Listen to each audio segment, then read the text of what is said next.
You hear the screaming first, high-pitched, helpless, echoing across a valley where the fog still clings to the ground like a burial shroud. Then you see them rows of women, Ottoman prisoners, stripped of their dignity and their futures, their hands bound. Their faces turned toward a horizon they'll never reach, and above them, on a ridge lit by the cold light of dawn, stands a figure in dark armor, watching it all unfold with the calm satisfaction of a man who believes he's doing God's work. This is not a battlefield. This is not the chaos of war spilling into cruelty. This is something else entirely, something calculated, something designed to break the human spirit before it breaks the body. Before we go any further, I genuinely want to know where, in the world, are you watching this from? It's incredible to me that a story this dark, from centuries ago in a corner of Eastern Europe most people couldn't find on a map, still pulls us in from every corner of the globe. If you're as hooked as I am, hit that subscribe button. Let's dive into this together. This is Wallachia 1462. The ruler is Vlad Free, known to his own people as Vlad Gapek, and to his enemies as Kazakek Vlad the Impaler. The Ottoman Empire, vast and seemingly unstoppable, has sent an army of 60,000 men north to crush this defiant Christian prince once and for all. Sultan Mehmed II himself, the conqueror of Constantinople, the man who shattered the Byzantine Empire just 9 years earlier, leads the campaign. This should be a simple matter. A rebellious vassal, a minor principality, a few weeks of sieges, and it's over. But Vlad doesn't fight like other men. He doesn't meet them on open ground with banners flying and cavalry charges.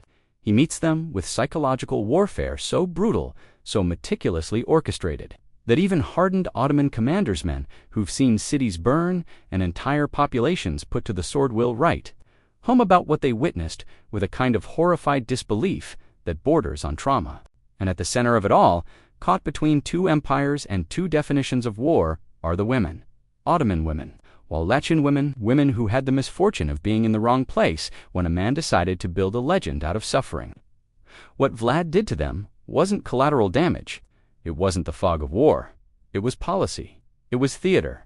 It was a message written in flesh and agony, designed to be read by an empire. And the most disturbing part, it worked. The first reports come from Ottoman scouts in early June 1462. They're advancing through the southern forests of Wallachia, expecting scorched, earth-burned villages, poisoned wells, empty roads, the usual tactics of a retreating enemy trying to deny an invading force supplies and shelter. What they find instead stops the entire vanguard cold. A forest, but not of trees. Stakes, thousands upon thousands of them, driven deep into the ground in perfect geometric rows, stretching for nearly 3 kilometers. And on those stakes, impaled and left to rot in the brutal summer heat, are the bodies of Ottoman soldiers, camp followers, merchants, administrators, and most unnervingly to the scouts, who report it women and children. Some have clearly been there for weeks, the bodies blackened and skeletal. Others are fresh, the blood still dark on the wood. And some, impossibly, are still alive, their faces turned toward the road, their mouths frozen in expressions that the scouts will see in their nightmares for years to come. The sight is so overwhelming that Sultan Mehmed II himself, when the army reaches the site, orders an immediate halt. He dismounts and walks among the stakes in complete silence. His personal guard follows at a distance, unwilling to come closer. Turkish chroniclers traveling with the army will later write that the Sultan said nothing for 3 full hours. One Venetian ambassador present, a man named Giacomo de Languschi, noted in a letter home that Mehmed's face grew pale as moonlight, and that when he finally spoke, his voice was barely above a whisper. A man who can do this is not a man at all. But here's the detail that gets buried in most histories, the one that Ottoman military records mention only in coded language, as if speaking it plainly would make it too real. Among the impaled were not just soldiers, there were women, dozens upon dozens of them, positioned deliberately at the front of this forest of death where they would be seen. First, by any approaching force, still wearing the torn remnants of their clothing, still recognizable as mothers, daughters, wives. Some were pregnant. The stakes had been carefully positioned to prolong their suffering, to keep them alive for days in unimaginable agony. Vlad wanted the Ottomans to see their own people reflected back at them, defiled, destroyed, displayed like trophies in a madman's gallery. The question that burns through the historical record, The question that Ottoman letters and European chronicles dance around, but never quite answer, is simple and terrible: why? What drives a man to do this? What possible military or strategic advantage could justify this level of calculated horror? To understand, you have to go back 3 years to 1459, when the Sultan decided to tighten his grip on Wallachia. Vlad had been an unreliable vassal paying tribute irregularly, refusing Ottoman advisors at his court, executing Ottoman merchants on flimsy charges. So Mehmed sent an embassy with a simple message: submit completely or be replaced. And to make the message personal, he sent Vlad's own younger brother Radu to deliver it. Radu, raised in the Ottoman court since childhood, educated in Turkish and Persian, converted to Islam, beloved by the Sultan as a model of what a cooperative Christian vassal could become. Radu brought with him a retinue of officials, a military escort of 500 men, and a document that laid out new terms: higher tribute, Ottoman garrisons in key fortresses, Ottoman oversight of trade and taxation, everything short of formal annexation. Vlad's response was to invite the entire delegation into his throne room in Targovekt. Contemporary accounts describe what happened next with an almost clinical precision. When the Ottoman envoys entered, they kept their turbans, and a sign of respect in their own culture. A refusal to show submission to a Christian prince, Vlad asked them politely to remove their headwear. They cited religious custom and declined. Vlad asked a second time. They declined again. Then Vlad stood, walked to the nearest envoy, and drove a 3-inch nail through the man's turban and into his skull. He did this personally, to every envoy in the room, 23 men.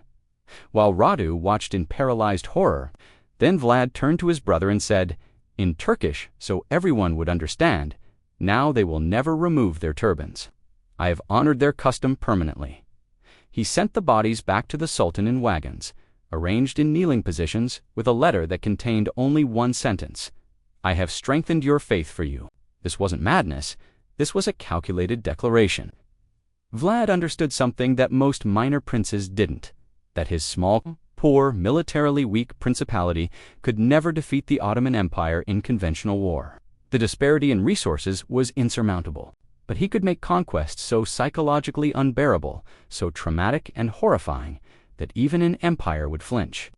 He could turn his own weakness into a kind of strength by proving he had nothing left to lose and no line he wouldn't cross. And the women, they became the medium through which he painted his masterpiece of terror. Ottoman military culture, for all its battlefield brutality, operated under clear codes of conduct. Islamic law governed the treatment of prisoners. Soldiers could be executed. Civilians could be enslaved or ransomed. But there were rules, procedures, documentation. Commanders who violated these rules faced court-martial loss of rank, even execution. The system wasn't humanitarian by modern standards, but it was a system. It had boundaries. Vlad specialized in erasing boundaries. When his forces captured Ottoman women wives of garrison soldiers, daughters of merchants and administrators, even captives from previous Ottoman raids who were being transported back to Anatolia, he didn't ransom them back. He didn't hold them for negotiation. He didn't even enslave them for labor. He made them into messages, symbols, objects in a theatrical production designed for an audience of one, the Sultan himself. One account, preserved in a letter from a Venetian merchant named Marco Seguro, who was traveling with the Ottoman army as a trade negotiator, describes what happened in a village called Giurgiu in the spring of 1462, just weeks before the main Ottoman invasion. Vlad's forces had retaken the town after a brief Ottoman occupation. The Ottoman garrison, numbering around 300 men plus their families and support staff, negotiated a surrender under terms of safe passage. Vlad personally agreed to the terms. His commanders signed the documents. The garrison opened the gates, and then Vlad changed his mind. He didn't do it impulsively. He waited until the Ottoman soldiers had laid down their weapons, until the families had gathered their possessions, until they had formed up in a column on the road heading south, believing they were going home. Then Vlad's forces surrounded them. The soldiers were separated from the women and children. The men were taken to the town square and impaled a standard execution. For Vlad, by this point, almost routine in its brutality. But the women and children were taken to a field on the eastern edge of town, a field that was visible from the main road that the Ottoman army would use during their invasion. And there, in full view of anyone who would pass, they were impaled as well. Not quickly, Vlad had developed a technique, perfected over years of positioning stakes to avoid major organs and blood vessels, ensuring that victims would remain conscious and alive for days. Marco Seguro writes, in a letter that sat in Venetian archives for 4 centuries before historians fully appreciated its significance, I have seen war in Italy, in the Balkans, in the Holy Land, under 3 different commanders. I have seen what men do when discipline breaks down and the beast takes over. But this was not the breaking of discipline. This was discipline itself, elevated and perfected and turned into something that makes a mockery of the word human. The screaming continued for 4 days. On the 4th day, I watched Turkish soldiersmen who had fought at Constantinople, who had stormed walls and put cities to fire, weep openly at the sound. Here's where the story twists in a way that makes you question every narrative you've been told about good and evil, civilization and barbarism, Christianity and Islam. When word of Vlad's atrocities spread across Europe, the Christian kingdoms didn't condemn him, they celebrated him. German printing presses in Nuremberg and Lübeck produced pamphlets with woodcut illustrations showing Vlad feasting among forests of impaled bodies, portraying him as a stern but necessary defender of Christendom. The fact that many of his victims were women, that he deliberately maximized suffering, that he violated every principle of just war theory developed by Christian theologians over centuries, none of that mattered, because the women he brutalized were Ottoman. They were Muslim, or at least associated with Muslims. They were the enemy's women. And in the logic of 15th century religious warfare, that made it permissible, even heroic. Hungarian King Matthias Corvinus, who later imprisoned Vlad for political reasons, initially sent him money and supplies specifically because of his reputation for extreme anti-Ottoman violence. Pope Pius II, in a letter to a European prince, referred to Vlad as a man of severe but necessary methods in defense of the faith. The brutalization of women wasn't seen as a moral failing, it was seen as proof of commitment. But the Ottomans, the so-called barbarians, the civilization that Europe defined itself against, reacted with genuine horror.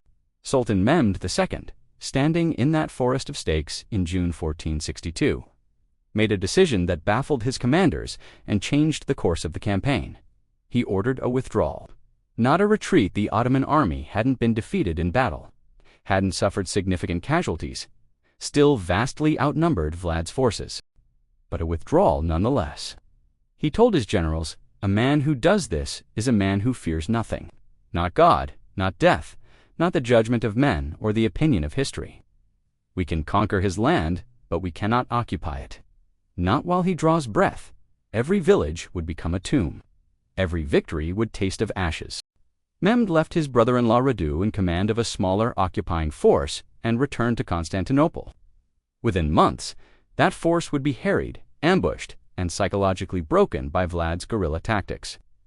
Radu eventually took the Wallachian throne, but he never controlled more than a few fortified towns. The rest of the country remained effectively ungovernable, haunted by the memory of what Vlad had done and the fear that he might do it again. Vlad had won, not through military strength, not through superior tactics or resources, through the deliberate, systematic use of horror as a strategic weapon. He had turned atrocity into victory.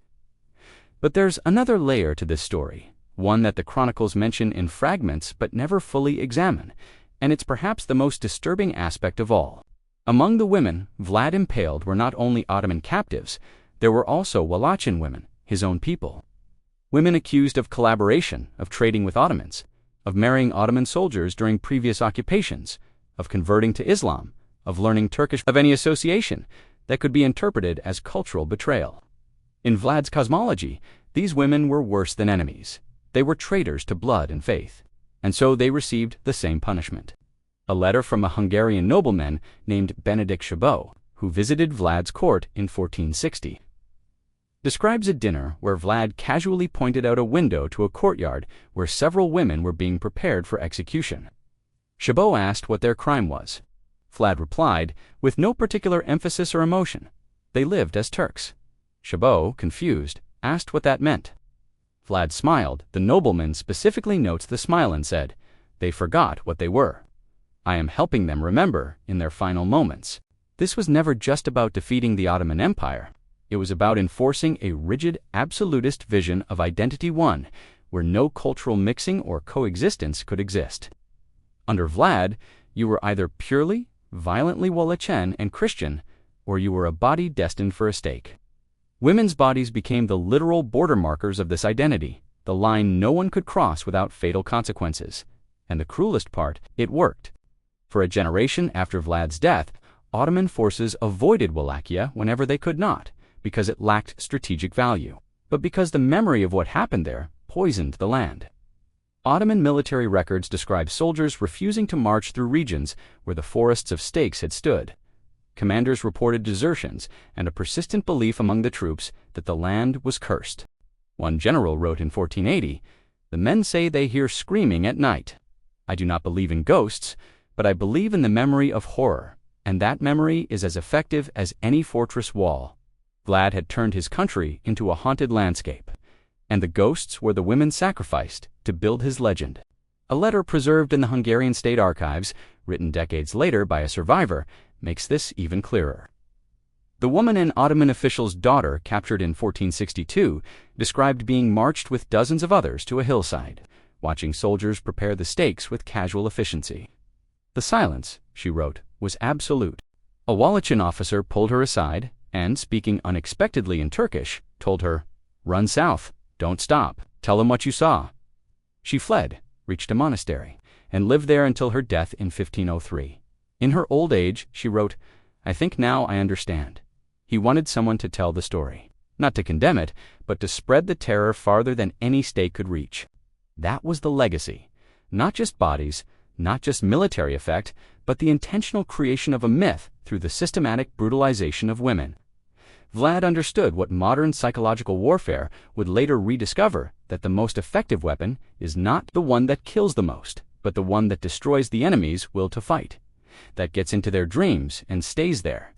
When Vlad died in 1476, his severed head was sent to Sultan Mehmed II and displayed not simply as a victory trophy, but as a warning about what cruelty, elevated to faith, could produce. But the women's names, the impaled, the accused, the captured, were never recorded. They became statistics, footnotes, raw material for someone else's legend. Vlad became a hero in folktales, later a monster in Dracula, while the women became nameless victims whose suffering was turned into entertainment. In 2003, archaeologists near Giurgiu found what appeared to be mass graves from Vlad's campaigns. The soil there is still stained a rust color, chemically consistent with large-scale decomposition. Locals refuse to build on the land. When asked why, they say, "The land remembers." Maybe it does, because we chose not to.